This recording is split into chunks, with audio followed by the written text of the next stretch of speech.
after being murdered by the girl I had. Sponsored for years. I was reborn. It didn't matter that I had funded her for years, throwing money and resources at her, giving her the best life imaginable in her mind. I had used my wealth and power to blackmail her, to tear her away from her first love. When I opened my eyes again, I was throwing my credit card on the ground, her gaze cold and proud. This time I simply said, my voice flat and detached, "If that's how you feel, then the sponsorship ends now." The credit card landed with a sharp clatter at my feet. "Why are you here again?" The girl's voice was laced with pure annoyance. I followed the sound, my gaze locking onto Stella across from me. Her face was a delicate porcelain mask, but there was an undisguised chill in her eyes.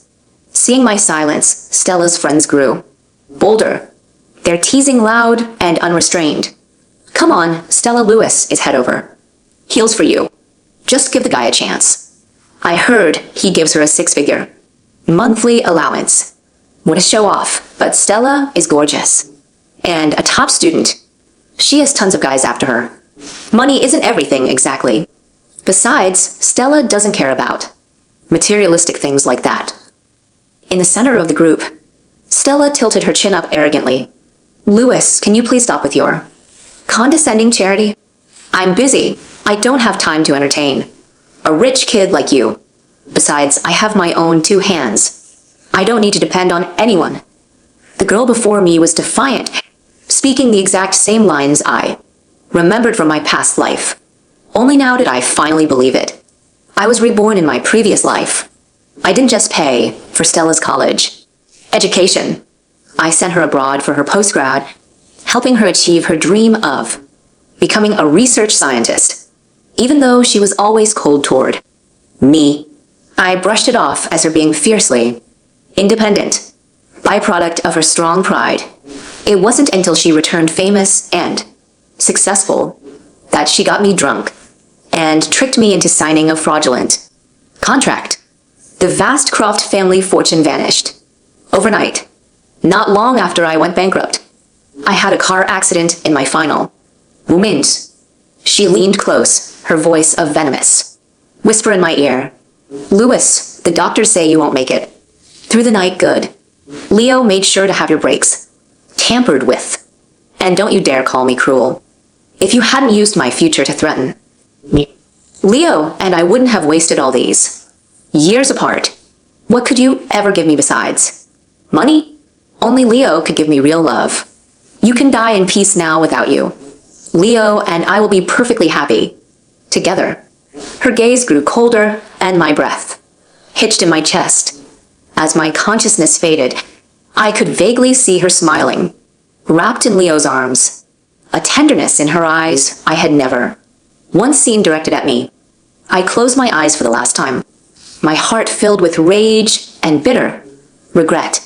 My thoughts snapped back to the present. I lowered my gaze and bent down to pick up the credit card. "Lewis, just give it up." A clear male voice cut in. "No matter how much money you throw at her, it doesn't mean she'll ever want you." I looked at the young man standing next to Stella. He was tall and lean, a taunting smile playing on his lips. Leo, Stella's classmate. The two of them were always studying together at the library. I had warned Stella about him multiple times, but she just sneered that I was possessive and had a dirty mind. In my past life, after I sent Stella overseas, I thought they had finally lost contact. Now I realized they had probably been in touch the entire time, but I never forced them apart. If she had just been honest with me back then, there's no way in hell I, Lewis Croft, would have willingly been played for a fool. Stella let out a cold scoff. "Did you hear that? Stop wasting your time. I'm never going to take your money." A smirk touched my lips the next moment. Under the shocked gazes of everyone present, I snapped the credit card in half and tossed the pieces into a nearby trash can. When I turned back, jaws were hanging open all around me. I looked at Stella, my voice devoid of emotion. There was $20,000 on that card. It was for that overseas exchange program you wanted to join. But since you're so high and mighty, I guess you don't need it. I'd rather throw it away than give it to you. Stella froze for a few seconds, her face flushing a deep crimson before. She managed to compose herself. What kind of game are you playing now? I never asked you for anything. This was all your own idea, and I hate your filthy rich attitude. More than anything, you think just because you have some money you can run my life? You're pathetic, her best friend quickly chimed in, finding her voice. Yeah, Stella can't stand guys who reek of money. Money isn't everything, Lewis. Maybe you should try reading a book sometime. How else are you going to have anything in common with someone like Stella? She's brilliant and beautiful. I heard she's going to study at a top university abroad one day. You really won't be good enough for her. Watching Stella stand there, her expression growing more conceited by the second, I suddenly remembered the first time we met. Back then, she was sallow and painfully thin, dressed in a wrinkled shirt, looking lost and helpless. She came from a single-parent home and her mother was gravely ill. She was about to drop out of school to work and pay the medical bills. At that critical moment, she heard that Croft Industries sponsored gifted students from low-income families and came to us for help. She stood before my parents with a ramrod straight spine, vowing to repay our kindness tenfold. She was pretty, and the way her eyes lit into she spoke not only won my parents' sympathy, but also stirred something in me. In just a few short years, she had transformed from a malnourished, impoverished student into a little princess draped in luxury brands. Not only that, but she had become arrogant and condescending, constantly belittling me, thinking of how it all ended. My gaze turned to ice. If you despise it so much, then consider the sponsorship. Terminate it. The Croft family has done more than enough for you. Before Stella could speak, her friend jumped in. Hey, are you really going to hold a grudge just because we said a few things? How petty can a guy be? I used to have a crush on Stella, and by extension, I was generous with her friends, often giving them expensive little gifts. Over time, I had bred a PA back of greedy, ungrateful vultures who had lost all respect for me. The thought filled me with disgust, and I regretted being their fool for so long. Get lost. My cold stare made her flinch and shrink back. Stella's face was a mask of humiliation, but she forced herself to speak. Lewis, why are you taking it out on my... Don't think you can threaten me with money. I don't care, and you'd better keep your word and never bother me again. She glared at me with such loathing. You'd think I had committed some unforgivable crime against her. Seeing her so agitated, Leo gently rubbed her back, shooting a smug, challenging look over her shoulder at me. In my last life, Stella would deny her relationship with Leo, while keeping me at arm's length, knowing it would make me jealous and insecure. Now I couldn't wait for them to be chained together. As long as they stay the hell away from me, fine. I'm a man of my word with that cold parting shot. I turned and walked away that afternoon. I called my assistant Hayes. Starting today, stop all payments to Stella Randall's accounts. The sponsorship is over. Hayes, who is usually the picture of calm professionalism, utterly shocked before he could respond. I continued change the locks on the villa in the hills. She is not to be permitted entry. Also, she's no longer allowed to run a tab at any craft-owned businesses. If she can't pay, have her thrown out. Oh, and cut off her mother's medical expense coverage. The look on Hayes' face shifted from shock to profound relief. He nodded eagerly right away. Sir, in the past, no matter how many times he had warned me about Stella, I had never listened, even finding him bothersome now. I couldn't get her away from me fast enough. Experience is a brutal teacher, but you only need to learn its lessons once. He was about to leave when I stopped him. Hayes, wait.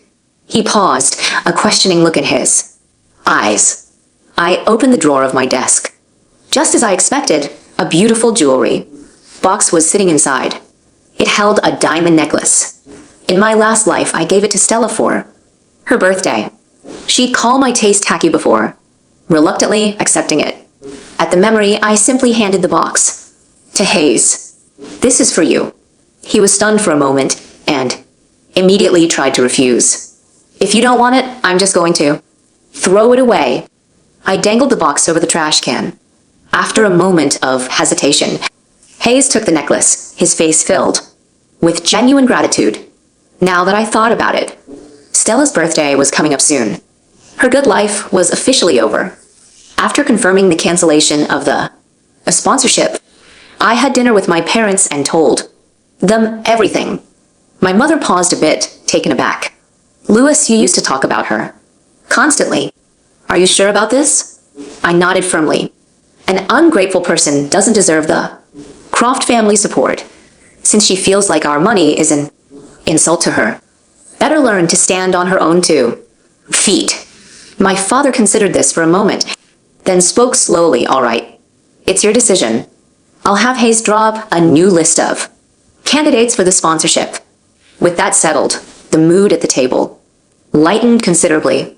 In my past life, Stella constantly complained to me, convincing me that my parents looked down on her because she was poor, and she actively drove a wedge between us. After I went bankrupt, it was my aging parents who ran themselves ragged, trying to bail me out. The stress caused my father's heart condition to relapse. My mother lived in a constant state of anxiety. In the end, there was no miracle. There was only the news of their son's death. But this time I would protect my family. As for the debts Stella owed, I would collect them one by one. On the way home, a restaurant manager sent me a security video from the downtown steakhouse, one of my father's properties. In the video, Stella stood surrounded by a group of classmates, speaking condescendingly to a waiter. "My name is Stella Randall. I know your manager, Mr. Reed." Her friends chimed in. "Stella never has to pay when she comes here. It's basically her family's restaurant. Why would you pay for your own birthday? Party at your own place?" "Exactly. Even Mr. Reed listens to her. You'd better think carefully before you answer." Leo scoffed. "You must be new here if you don't even know that." The waiter wavered but held his ground. "I'm sorry, I am new, but our restaurant policy doesn't allow for running a tab. Mr. Reed is out of town and didn't mention any exceptions." Stella frowned, clearly annoyed. "You're ruining the mood. I'm going to have you fired for this." She let out a huff and started texting Mr. Reed, holding her phone up for everyone to see, as if she owned the place. But the moment she sent the message, a glaring red exclamation mark appeared on the screen. Visible, undeniable. I looked at my driver, who had undoubtedly heard the entire video. "Change of plans, take me to the downtown steakhouse." "Yes, sir," he replied, his voice calm. As the city lights blurred past the window, my expression darkened. This was going to be a birthday Stella Randall would never forget. The downtown steakhouse was one of the crown jewels of the Croft family's hospitality portfolio inside. The ambient lighting cast a warm, golden glow over the mahogany tables, and the air was thick with the scent of seared Wagyu and expensive truffles.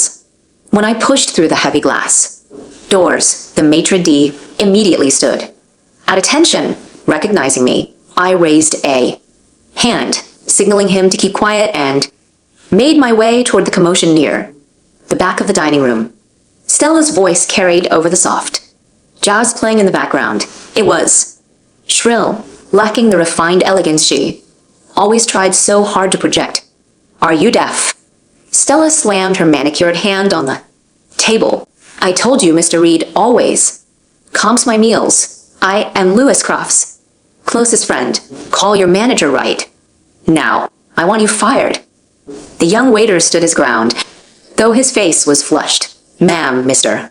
Reed's phone goes straight to voicemail, and my terminal shows that your VIP Croft privilege card has been permanently. The system literally says, 'Do not serve unpaid.' bill is $4,850. 4,800? One of Stella's friends gasped, nearly dropping her wine glass. Stella, what's going on? Leo asked, his brow furrowed. He was holding a glass of vintage Bordeaux that I had undoubtedly paid for in spirit. I thought you said this place was basically yours. It is. Stella snapped, her face turning a blotchy red. She frantically tapped her phone screen. There's just a glitch in their system. Louis probably messed something up. He's been throwing a childish tantrum all day because I wouldn't accept his dirty money. Dirty money? I said, stepping into the warm light of the chandelier above their table. The entire table froze. Stella's head snapped toward me, her eyes widening in a mix of shock and immediate, instinctual arrogance. Her friends who had been sneering at the waiter just moments before suddenly looked like deer caught in headlights. Louis. Stand a snail, they coveting ham. Composure quickly, she crossed her arms, leaning back in her chair. So you followed me here. Is this your new tactic? Embarrassing me in front of my friends? To force me to apologize? Making the waiter pretend my card is declined? I didn't look at her. I turned to the waiter. You did well. Add a 20% gratuity to their bill for the hassle they've caused you. I'll cover your bonus personali. The waiter blinked, recognizing me from company newsletters. Why, yes, Mr. Croft. Thank you, sir. Stella stood up, her chair scraping loudly against the hardwood floor. Louis, what the hell are you doing? Tell to clear the bill. It's my birthday. I am aware it's your birthday, Stella, I said, my voice flat, devoid of the warmth and desperation she was so used to hearing, which is why I'm allowing you to pay for your own celebration. You made it very clear this afternoon that you are an independent woman who doesn't need my condescending charity. I'm simply respecting your wishes. I picked up the receipt from the silver tray on the table and read it aloud. 2 tomahawk steaks, 3 bottles of Chateau Margaux, caviar appetizers. You really don't hold back when you think someone else is footing the bill. Do you? I dropped the receipt directly onto Leo's plate. Since money isn't everything, I said, locking eyes with Leo, and you too share such a pure, untainted bond, I'm sure Leo won't mind covering the check for his true love. Leo's face drained of color. He stared at the piece of paper as if it were a venomous snake. I didn't order the wine, he stammered, his eyes darting around. Stella ordered it. She invited us. Stella looked at Leo in disbelief. What are you saying? You drank half the bottle yourself. I'm a college student, Stella. Where am I supposed to get $5,000? Leo shot back, the facade of the cool, detached intellectual shattering in an instant. He looked at the rest of the table. We should split it. The friends who had been singing Stella's praises all evening suddenly found the table an intense fascinating. I only had a salad, one girl muttered. I told my mom I'd be home by 10 o'clock. Another said, grabbing her purse. Nobody is leaving until the bill is settled, I said smoothly. I gestured to the 2 massive security guards standing by the entrance, who immediately moved to block the aisle. If the bill isn't paid in 5 minutes, we call the police for theft of services. I'm sure an arrest record will look fantastic on your applications for those overseas programs. Stella was trembling now, her eyes welling with tears of pure humiliation. Louis, please stop. This is taking it too far. Too far. I chuckled, a cold, empty sound. Stella, for 3 years I clothed you, fed you, housed you, and paid for the very breath in your lungs. You repaid me by treating me like garbage and parading your boyfriend in front of me. The ride is over. Pay the bill. With shaking hands, Stella pulled out her own debit card, the one linked to her meager personal savings, mostly accrued from pocketing the excess allowance I used to give her. She handed it to the waiter.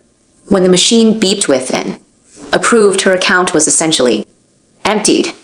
"Happy birthday, Stella," I said, turning on my heel. "Don't come back to my restaurants." The real nightmare for Stella began the next morning. I was sitting in my corner office at Croft Industries, sipping black coffee and reviewing the quarterly reports, when Hayes knocked on my door.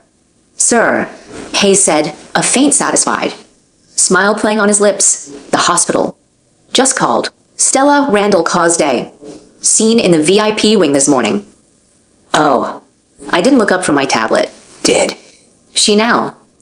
"Yes, sir. As instructed, I withdrew the Croft Foundation's backing for her mother's medical care. Her mother was transferred out of the private suite and into a standard 4-bed ward.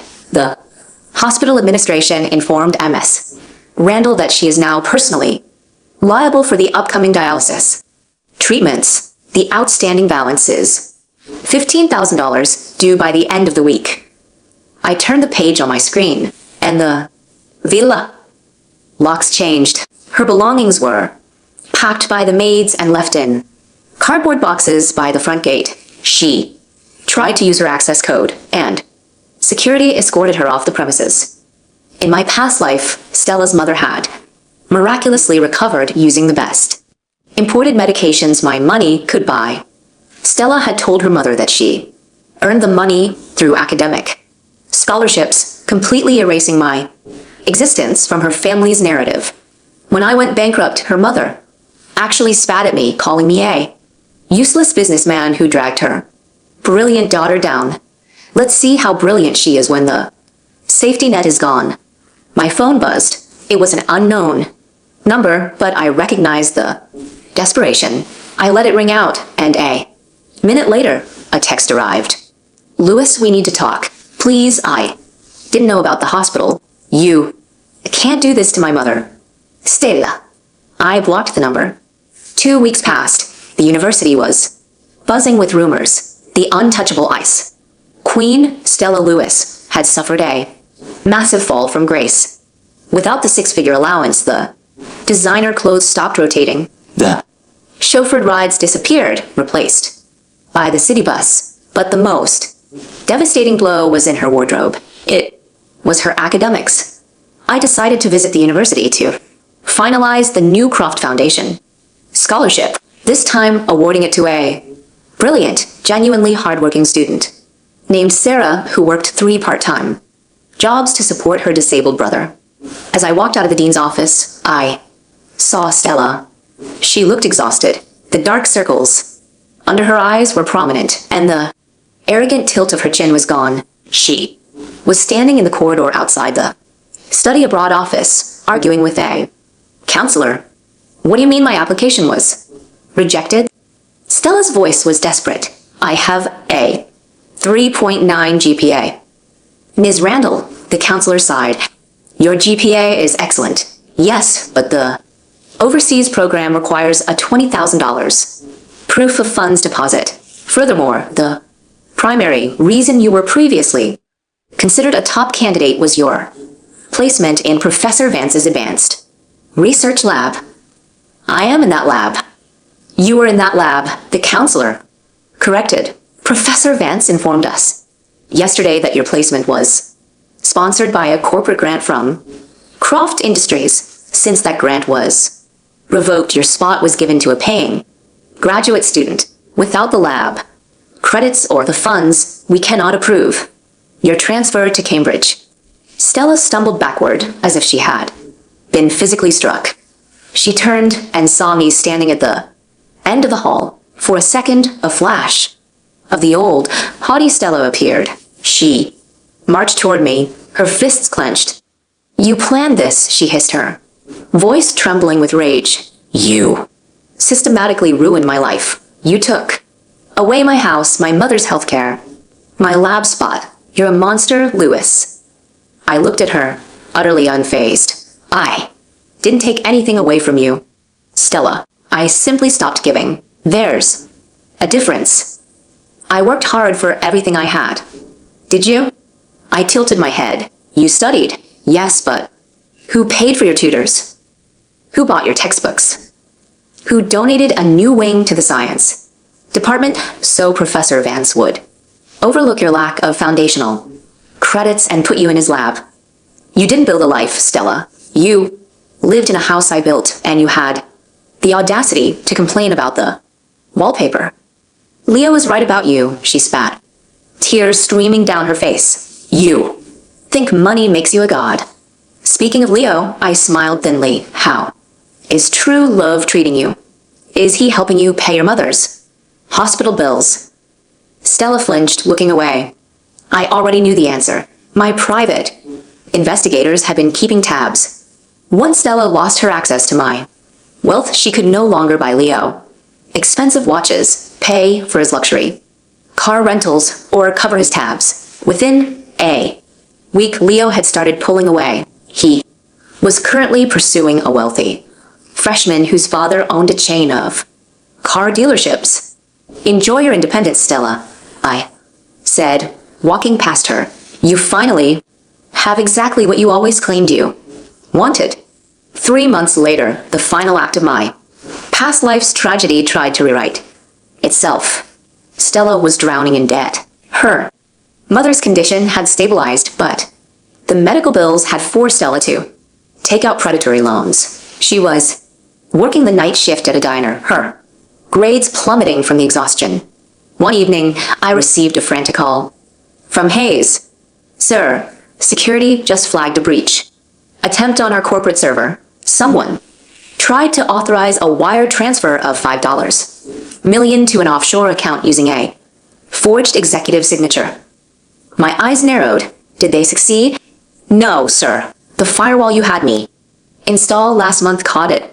Immediately, we traced the IP. It came from the university library, specifically from a terminal logged in under the name Leo Vance.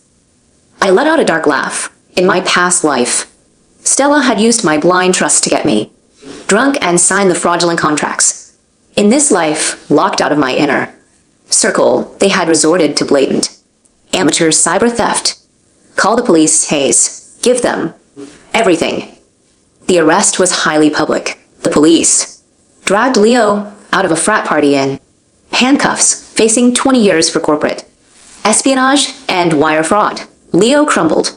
In the interrogation room, within an hour, he squealed like a pig, claiming it was all Stella's idea. He told the cops that Stella had stolen my signature from old sponsorship documents and pressure him into hacking the system to pay off her loan sharks.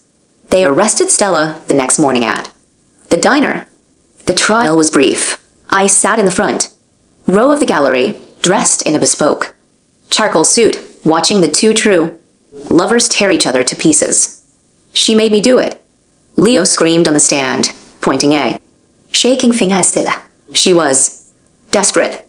She said Lewis owed her that money. You liar. Stella shrieked back, her wrists shackled, her hair greasy, unkempt mess. You said we could get away with it. You said you needed the money to pay off your gambling debts. The judge banged his gavel, his face flushed with disgust. As the bailiffs led them away after the guilty verdict, Stella caught my eye. The hatred, the arrogance, the icy pride, it was all gone. There was nothing left but hollow, crushing regret. She looked at me, mouthing the word please, tears carving tracks through the grime on her face. I didn't smile. I didn't sneer. I simply looked right through her, turned my back, and walked out of the courtroom. 2 years later, I stood on the balcony of the Croft corporate headquarters, looking out over the city skyline. A cool breeze ruffled my hair. Mr. Croft. Hay stepped onto the balcony, holding a silver tray with a glass of champagne. The merger with Fan Bar Tech is complete. Your father is thrilled. He's celebrating down in the lobby with your mother. I took the glass, a genuine smile touching my lips. Thank you, Hayes. Have Sarah's research grants been finalized for the new quarter? Yes, sir. Sarah's medical research has already yielded 2 patents. She asked me to extend her deepest gratitude to you again. She is an extraordinary investment. Good. Oh, and sir, Hayes hesitated for a moment. I received a letter from the state penitentiary today. It was addressed to you. He didn't need to say the name. I knew exactly who it was from. Even after 2 years behind bars, Stella was still trying to reach out, still writing pages of apologies, begging for forgiveness, reminiscing about the days when she had the world at her fingertips and threw it away. What would you like me to do with it, sir? Hayes asked. I took a sip of the champagne, the crisp taste washing over my tongue. I looked down at the sprawling city, a world I had conquered, a family I had saved, a life I had truly earned. Throw it in the trash, Hayes, I said, without a second thought. I don't have time for the past.